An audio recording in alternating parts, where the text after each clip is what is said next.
Hola, buenos días. Soy el doctor Emanuel Díaz de León y esta mañana nos acompaña con mucho gusto y agrado presento al doctor Sergio Solana Senties, quien es un gran amigo y gastroenterólogo. Platicaremos esta mañana acerca de un tema que cada vez es más frecuente escucharlo en las pláticas de casa, de café, porque se convierte en un problema social muy importante, que es el cáncer de colon.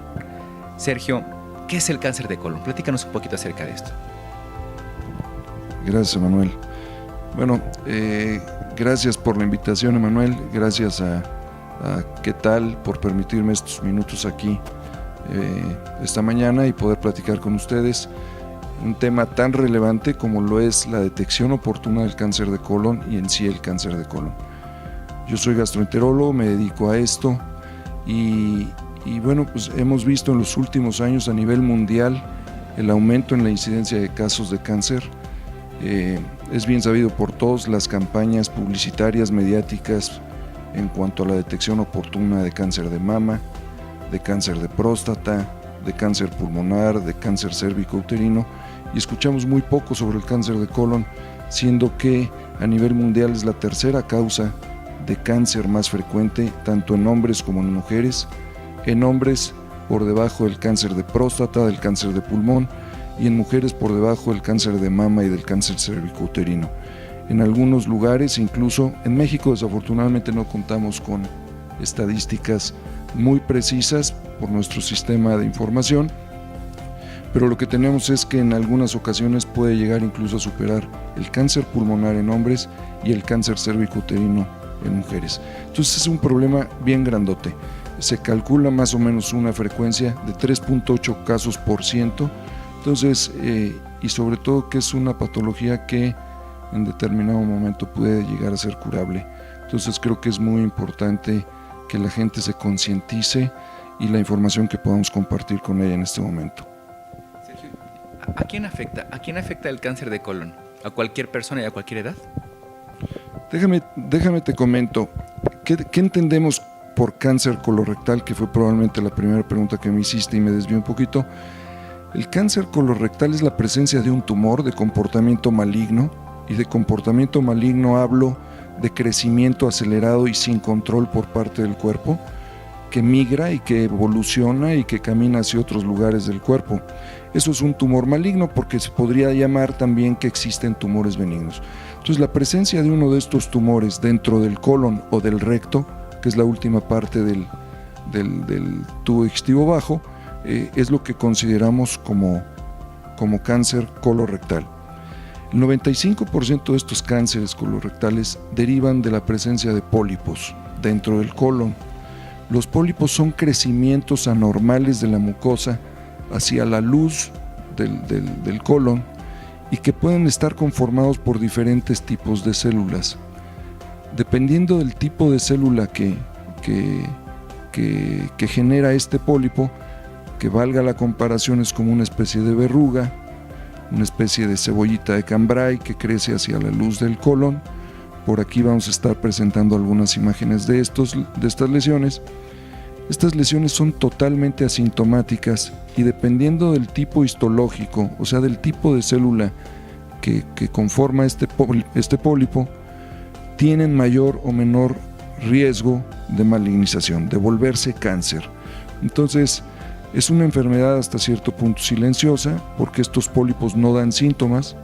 Ninguna de las personas que acuden al médico con síntomas digestivos, por ejemplo, de inflamación o de gases o de estreñimiento o de cosas de estas, son causadas por los pólipos. Los pólipos son totalmente asintomáticos y el 95% de los cánceres de colon derivan de esos pólipos. Y esos pólipos hoy sabemos que siguen una secuencia de adenoma, que es una lesión benigna, a carcinoma, que es una lesión maligna, y que aproximadamente dura 10 años. Entonces, si podemos incidir en ese periodo de tiempo en retirarlos, estamos modificando completamente la evolución natural de la enfermedad. Entonces, sabemos que existen varios factores de riesgo, unos que son generales, como la obesidad, se ha implicado en esto, evidentemente el tabaquismo. Seguimos aferrándonos al cigarro, siendo que es el asesino más grande conocido. El cigarro, la inactividad, el sedentarismo también está implicado. Se han implicado dietas bajas en fibra, altas en carnes rojas, en harinas, bajas en fibra, en leguminosas, en frutas. Esto se ha implicado como factores de riesgo general. El género es un poquito más frecuente en hombres. La raza, y no lo digo despectivamente, pero las personas de color negro tienen un poquito de mayor riesgo de cáncer de colon. Y algunos otros factores ya específicos, como la edad, por arriba de 50 años, sabemos que es mucho más prevalente, 50 años para arriba. La presencia de enfermedades como la enfermedad intestinal inflamatoria, en sus dos versiones, llámese enfermedad de Crohn o colitis ulcerativa, o como algunas enfermedades hereditarias como las poliposis familiares adenomatosas, que son enfermedades mucho más raras, en donde por herencia nuestra descendencia hereda esta alteración genética y desarrollan cientos de pólipos en el colon, y a edades tempranas pueden desarrollar cáncer de colon. Si quieres que tú con él para preguntarte qué hay que hacer. ¿Se puede estudiar anualmente o cómo son los métodos de detección para este cáncer? Mira, es importante establecer grupos de riesgo. No podemos hacerle colonoscopías a toda la población, son 120 millones de mexicanos, y no tenemos la capacidad económica para hacerlo, que sería lo ideal. Se recomienda empezar el escrutinio, el tamizaje, la vigilancia a partir de los 50 años. Entonces tenemos grupos de riesgo. Bajo riesgo son los enfermos o los individuos, los pacientes que no tienen ningún síntoma, que están completamente asintomáticos, pero que tienen más de 50 años. Ellos son de riesgo bajo. Esos pacientes tú los puedes vigilar exclusivamente con la presencia o la detección inmunológica de sangre en heces fecales. Sangre en heces fecales, pero detección inmunológica. Existen diferentes métodos de laboratorio para la detección de sangre. El más antiguo y el más común y el más utilizado y probablemente el más económico es el guayaco, pero esta prueba no discrimina entre ciertos alimentos e incluso hemoglobina de origen animal. Entonces, estos tienen muchas falsas positivas. Entonces, la recomendación es pruebas inmunológicas de detección de sangre oculta en heces, un par de veces al año, y vigilancia. Ese es riesgo bajo. Riesgo intermedio son aquellas personas que tienen o que han tenido algún familiar en línea directa en primero o en segundo grado con cáncer, o que tienen alguna otra condición que predispone al cáncer como factor, y entonces en ellos se recomienda la realización de colonoscopía por lo menos a partir de los 50 años. Haces un estudio basal y dependiendo de los hallazgos que tengas en el primer estudio, va a ser el tiempo en el que tú vas a programar un segundo estudio de control. Una vez que tú te haces una colonoscopía basal a los 50 años, tú acabas de cumplir 50 años, tienes un poquito de inflamación, de malestar, eventualmente tienes algo de sangrado rectal, que lo has atribuido a un problema hemorroidal probablemente, pero decides hacerte una colonoscopia de tamizaje. Entonces, si esa colonoscopia sale completamente normal, por esta secuencia de adenoma-carcinoma que te decía yo que aproximadamente dura 10 años, tú puedes en términos generales repetirte una colonoscopia en 10 años y estar protegido.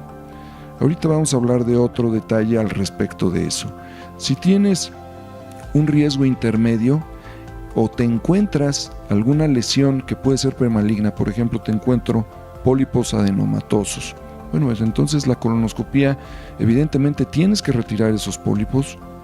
Mediante la colonoscopía tenemos la posibilidad de resección de ese tipo de lesiones y en ese momento y de esa manera cambiar la historia natural de algo que se iba a evolucionar a cáncer y que ya después de este tratamiento tú estás prácticamente corrigiendo ese problema.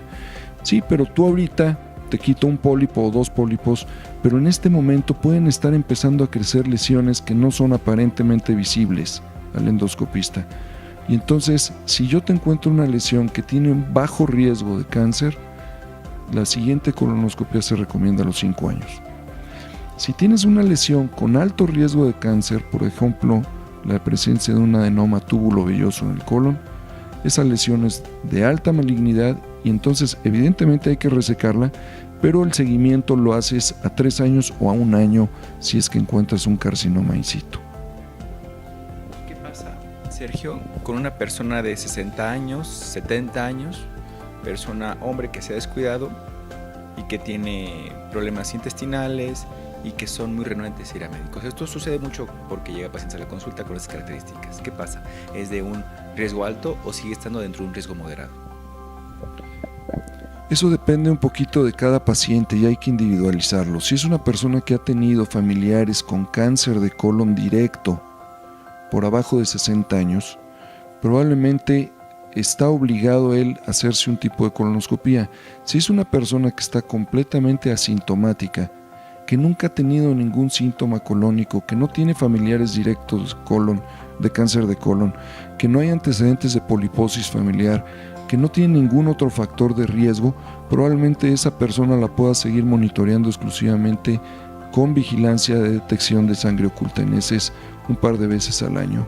La gente da por hecho que si la sangre oculta en heces la primera vez salió negativa, ella no va a tener cáncer. Estás hablando de lesiones que no siempre sangran, pero es lo que tenemos más confiable. La tomografía, el colon por enema, que son otros estudios de imagen, no tienen jamás la sensibilidad para detectar lesiones que pueden tener 1 centímetro, centímetro y medio y que pueden ser premalignas.